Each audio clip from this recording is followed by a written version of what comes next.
Bonjour, cher directeur, fondateur d'établissement. Je vais vous présenter EduTK dans cette vidéo. Donc, EduTK, c'est le système d'exploitation qui va vous permettre de pouvoir mieux gérer votre école. D'accord? Donc, de la maternelle à l'université, en passant par les formations professionnelles, EduTK vous accompagne dans votre transformation digitale et le tout dans un seul endroit. Quelles sont les solutions que vous avez sur EduTK? Vous avez EduSchool, donc c'est ce que je vais vous présenter aujourd'hui, la partie gestion de votre école. Ensuite, vous avez EduScan, qui est un logiciel qui vous permet de traquer l'assiduité des élèves via un QR code. Ensuite, on a EduData, EduCampus, EduRoom et puis EduCarrière. Mais dans le cadre de cette vidéo, on va se focaliser sur EduSchool. Donc, en tant qu'université, quand vous vous connectez, vous devez cliquer sur Connexion. Une fois que vous cliquez sur Connexion, vous allez entrer l'adresse email de votre établissement. Par exemple, ici, c'est BIU. Je rentre le mot de passe. Vous pouvez cliquer sur Se souvenir de moi. Donc, vous cliquez sur Connexion. Donc, une fois connecté, en tant qu'administrateur, vous verrez cette page. Donc, vous avez le tableau de bord où vous avez les données sur le nombre total d'étudiants, les cours actifs, la présence et le nombre total d'enseignants. Vous pouvez ajouter des étudiants, créer un cours, planifier, exporter vos rapports. Ou si vous avez besoin d'aide, vous pouvez nous contacter directement ici. Donc, sur ce tableau de bord, vous avez la partie étudiant. Donc, c'est sur ce tableau-là que vous pouvez soit importer votre base de données étudiants, soit les ajouter manuellement. Et chaque étudiant aura son profil.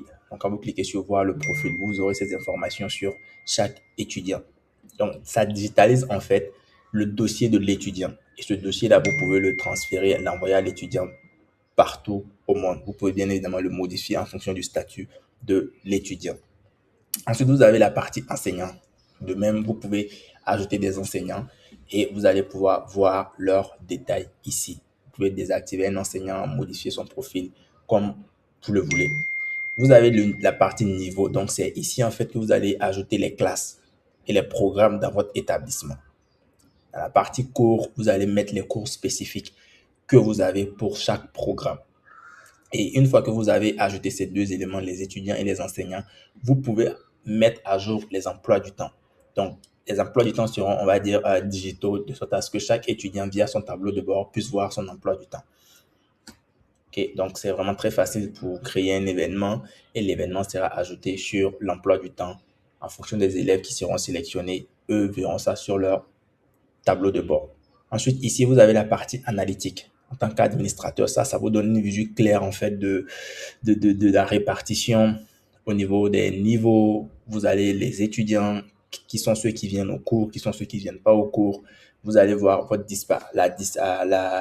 la disparité au niveau des différents cours que vous offrez, la présence et les tendances. Donc ici, vous allez voir en fait les tendances au niveau de votre école. Et là, vous avez la partie paramètres où vous pouvez mettre à jour les détails de votre établissement. Donc ça, c'est rapidement le profil, le dashboard admin, donc administration de l'école. Ensuite, on va regarder ensemble un dashboard, le dashboard d'un enseignant. Donc, l'enseignant aussi a son tableau de bord. Donc, une fois qu'il est connecté, l'enseignant verra son emploi du temps. Et cet emploi du temps sera mis à jour en fonction des cours qui lui seront assignés. D'accord? Ensuite, ici, l'enseignant peut mettre les présences. Donc, tous les élèves qui sont assignés à une classe, qu'enseigne l'enseignant pourra mettre, enregistrer les présences de chaque élève. Par exemple, je vais sur le 15, il n'y a aucun cours, mais en fonction du cours de l'enseignant, il pourrait voir la liste des étudiants, qui lui sont assignés et mettre à jour leur présence et absence. Donc, encore une fois, ça digitalise la prise de présence des élèves en classe. C'est dans la partie notes, c'est ici que l'enseignant va entrer les notes des élèves. Et c'est grâce à ces notes-là que le bulletin de l'étudiant sera créé de façon automatique. Okay? Et là, vous avez l'enseignant pourra voir des analytiques sur les étudiants. Donc, ça va lui permettre en fait de savoir quels sont les étudiants assidus, quels sont ceux qui ne sont pas assidus, etc. Et ça va lui permettre aussi de pouvoir assister ceux qui sont le plus dans le besoin. Ensuite, paramètres pour les enseignants.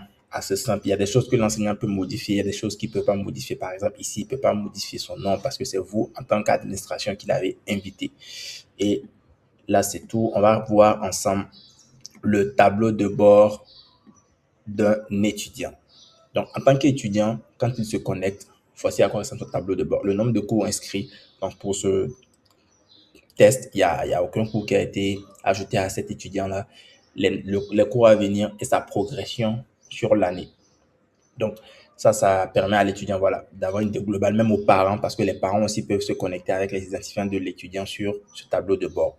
Il y a la partie TKAI. En fait, ici, ça, c'est vraiment une IA qu'on a entraînée avec énormément de ressources éducatives. Donc, ça va permettre à l'étudiant de pouvoir avoir des réponses, de poser des questions et tout simplement d'apprendre à sa manière. OK? Et cette IA-là peut aussi s'inspirer de la documentation de votre établissement afin de vraiment mieux guider l'étudiant.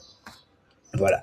Donc, c'est simple. L'étudiant pose une question comme dans toute IA et l'IA va lui donner la réponse.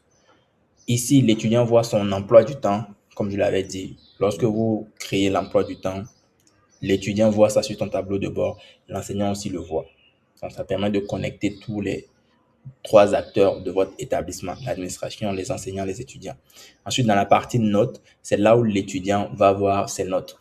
Donc là, cet étudiant, il n'y a pas de cours à enseigner, donc la moyenne générale est bien évidemment de 0. Mais lorsque l'enseignant va commencer à noter ses devoirs, l'étudiant verra ses notes ici. Donc, ça permet aussi aux parents de savoir, OK, est-ce que l'enfant, il est assidu? OK. Et paramètres, bien évidemment, pour permettre aux parents ou à l'élève de pouvoir changer le mot de passe. Il y a certaines informations qu'ils peuvent changer et certaines qu'ils ne peuvent pas. Seulement l'administration peut le faire.